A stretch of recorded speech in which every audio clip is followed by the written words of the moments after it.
Hey everyone, welcome to this quick video on Mercury Retrograde. In this video we're going to talk about what Mercury Retrograde is, why does Mercury appear to move backwards in the sky, and what does it mean astrologically specifically.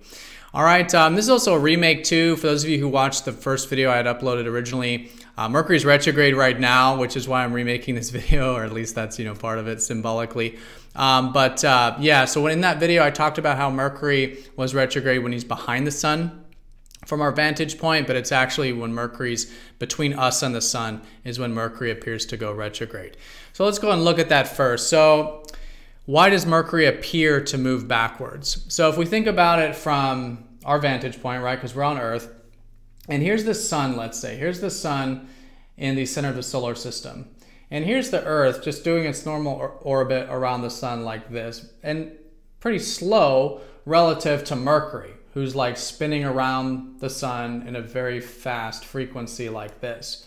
So what ends up happening is that when our vantage point, we're kind of moving across our orbit like this, and when Mercury's behind the sun, this is his normal direction. So we're going to notice, let's say for example, Mercury passing through like Aquarius, Pisces, then Aries and Taurus. That's the normal progression of things. That's how it's going to appear with the stars in the background there. But when Mercury then gets in front of the sun from our vantage point on Earth, then it looks like it's going backwards, right? So then it goes from like Taurus to Aries to Pisces to Aquarius backwards, right? Because Mercury is lapping us now in front of the sun. So it's obviously just an optical illusion, but it does mean something symbolically, right? Because that's what astrology is. Astrology is just showing, if something's happening in the sky, there's a symbolic representation of that that's happening in our personal life. And so that's why Mercury retrograde has this sort of symbolic representation. So first of all, what does Mercury represent though? Because we do have to understand what Mercury is astrologically and in our life before we understand the retrograde, right? So the easiest way I like to think about Mercury is that if we know that the sun is here, and astrologically the sun is that vital life force, it's what we're focused on, it's outer consciousness, right? It's that awareness essentially. It's the sun astrologically, symbolically for those obvious reasons.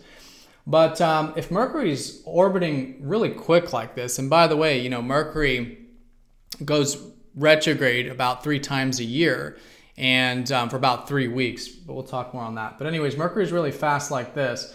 And so this is sort of symbolic of processing of that conscious information, right? If Mercury's around the sun just doing this, it's like processing of that conscious information. So that's essentially how I like to think about Mercury is all of the processing of data, okay, in our life, right? Because again, it's symbolic. So for that reason, Mercury rules things like communication, correspondence, us thinking, because not only is like correspondence the communication and information data between individuals, but our minds are transferring data between certain parts of the brain. So thinking itself and also learning is also associated with Mercury. Now also from kind of a collective standpoint, Mercury rules trade, again for the same reason that it's sort of data, but in this case data being matter, I suppose, energy transfer between individuals. So Mercury rules trade. Mercury also rules information, short distance travel for the, again, same reason. Cars, modes of transportation are the sort of processing of information, you could say, from a collective standpoint. And then of course information technology, again data, computers, internet, like when it's about the data and information itself. And all this stuff, if you just think about it, like all the stuff we're talking about, it's really just all the practical things in life. Mercury essentially just rules practicality, right? All these practical things. And then also things that we rely on a daily basis. So Mercury can be associated with like our routine, things we do on a daily basis and rely on a daily basis. All right, so those are all the things that Mercury is associated with symbolically in our life. So now what does it mean when Mercury is retrograde? So same thing, symbolically, if a planet appears to be moving backwards in the sky, then it means that it's time to go back, right? So it's going back. And if it's all these things that is associated with Mercury we just talked about, then it's doing these things.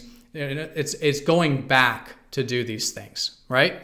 So this can be reevaluating, rethinking, redoing things. Again, particularly if it involves trade, communication, our routines, things we rely on a day-to-day basis, redoing those things. All right. So it's about recommunicating. It's always a good time to go in and recommunicate things that maybe didn't get communicated correctly or with the correspondence. It's a great time for fixing things, and it's a great time for doing maintenance for that same reason, to go back and redo some things that needed to be done during the direct movement of Mercury. And so this is what makes Mercury retrograde such a good time for doing things like maintenance and like reevaluating things and really experimenting. You know, a lot of times we do hear about Mercury retrograde as like, we shouldn't be doing these things, right? Like, oh, we shouldn't be planning things. We shouldn't be, signing contracts or whatever, right? But it's not so much that it's a time we want to be avoiding things. It's not about that at all. It's a time where we just want to be flexible because it's the redoing time, which means new information's coming to light. And so we do want to be adaptive with that new information instead of getting too rigid into a particular plan or direction. You know, we want to be flexible to allow for plan A, B, C, and D to shift and pivot based on the new information coming to light.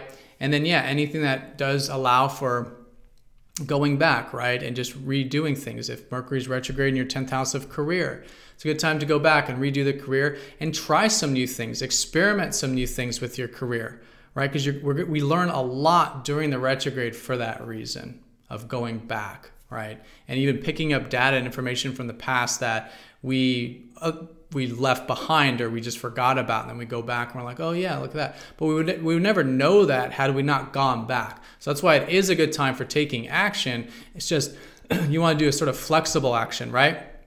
You know, be open to change and create plans that allow for that flexibility and change.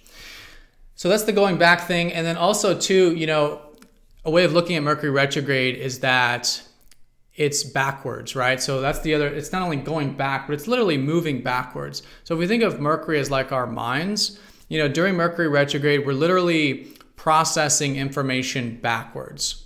So what we normally do for a processing of information is we look to our outer environment, again, that conscious sun energy. We look to our outer environment, we say, okay, how can we gather information about this? We're processing data from our external environment.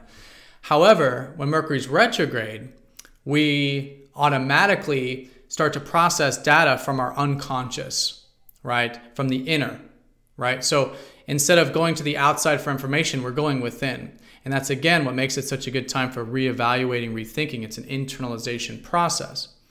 But for the same reason, it can also make for automatic communication or unconscious communication because, again, it's coming from within to without. So it is good during the retrograde to be extra conscious, just be aware of the mind, be aware of what we're communicating in the present moment, because there is that sort of automatic, unconscious kind of nature to it. But again, you can see the great gift of that too, because there can be a lot of spiritual insights during a Mercury retrograde, again, drawing data from places that we normally don't, right? So that's pretty much it. Now, like I said, the sign and the house that Mercury's retrograde in is important. So right now we have Mercury retrograde in Aquarius, sidereally. So this is the processing of reevaluating things that have to do with the future or our individuality or our progressiveness, right? So rethinking Aquarius type of energy.